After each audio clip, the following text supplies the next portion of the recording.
Hey guys, this is Barry, and today I'm giving you a 10 and out cash game strategy on evaluating hand ranges.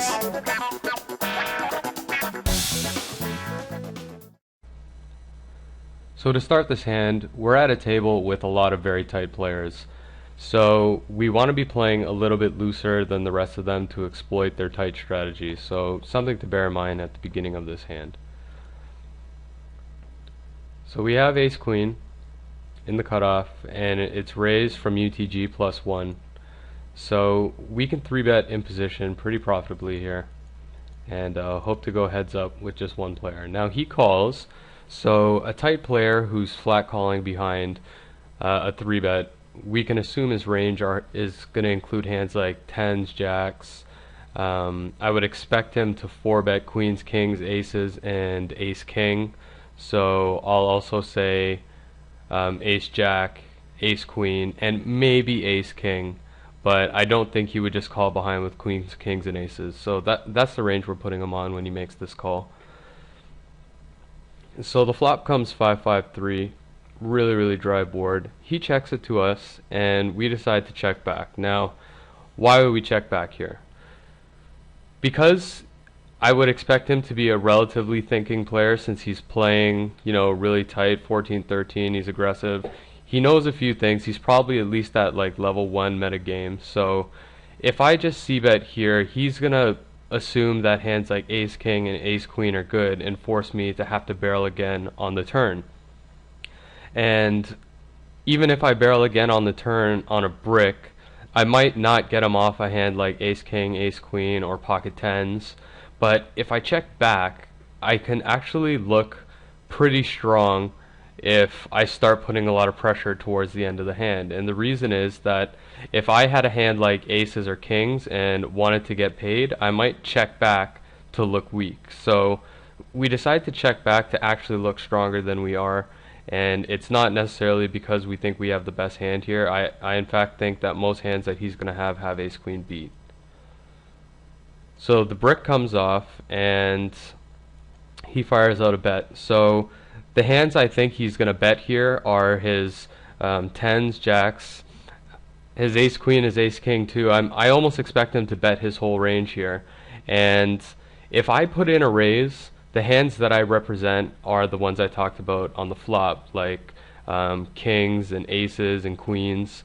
Those kinds of hands I can now represent if I raise, because it's the only hands that he can think that I would play that way. So if I raise here, I can get him to fold out pretty much his whole range, and I think only really maybe jacks would continue, but ace queen or ace king is most likely not going to continue here, at least not at 10 and L. So we put in the raise and he folds. So we have Jack 10, and we have a really loose player who opened from UTG +1 trying to isolate the under the gun limper. So I expect his range to be pretty wide, and just with position, I think I can definitely play Jack 10 suited profitably here. So we make the call, and it goes 3-way, which is good for a hand like Jack 10, and we have position, so we definitely like this spot. And then the loose aggressive player bets onto a dry flop. I mean, again, I would expect him to bet almost his entire range here, especially because he's a pretty aggressive player, and this board is really dry, so there's no way he's really connected with it. So if he has hands like king 10 and ace 10 and all the ones in between, all those hands will probably fold if I raise here, and I can also get the other player who's behind to fold. So I decide to go for a raise, and he does in fact fold, and we pick up a nice pot, and probably got a hand better than Jack 10. We have deuce 4 on the button.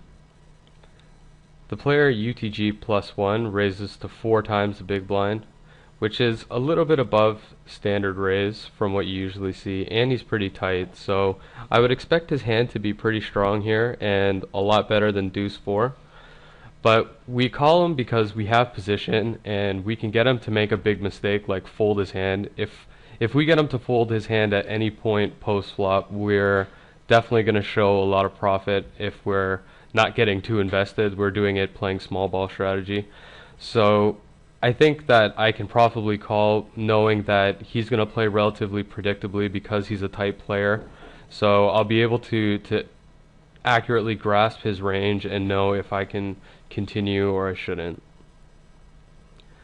So a really dry board, well, a relatively dry board for his range. So if I think that he has hands like King Queen and Ace Jack and Ace Queen and Ace King, they haven't connected so well with this board, and I have the backdoor straight, a backdoor flush, one pair that can turn into trips and all sorts of hands like that. So I think that I can either raise or call in this situation.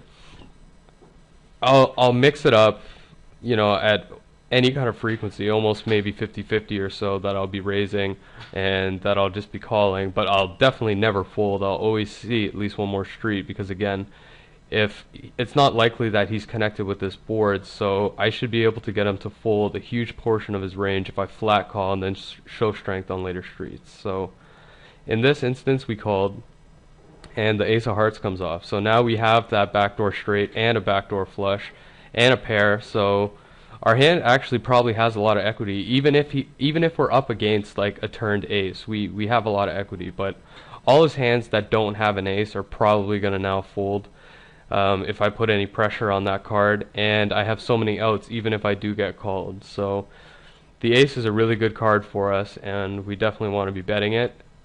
He ends up checking and folding the hand, so we pick up a very nice pot. And he probably, I mean, if he missed the ace, our fours were probably good, but we got him to release any equity that he had in the hand, and we picked it up with deuce four. Ace queen under the gun, raising it up is pretty standard, and then we're 3-bet by the player behind us, who happens to be a really tight player. Now, when he's 3-betting us from such early position, I'm going to assume that his range includes hands like tens, jacks, queens, kings, aces, ace, queen, ace, king, and maybe ace, jack. But I don't think he's going to have hands that are too far off those.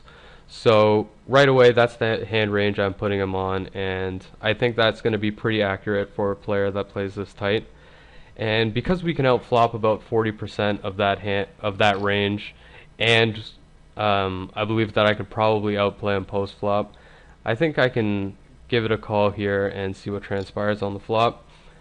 We hit a super dry flop here. Now, so given his range that we put him on earlier, I want to be able to get him to fold his ace king, his ace queen, and maybe even fold a hand like tens or jacks, but if I put a lot of pressure on this flop. But I can't really lead out because leading out looks too weak. If I lead out, he's going to assume I have a hand like nines or tens and probably re-raise me pretty light with a hand like even ace king or ace queen, and I wouldn't want to fold in that situation.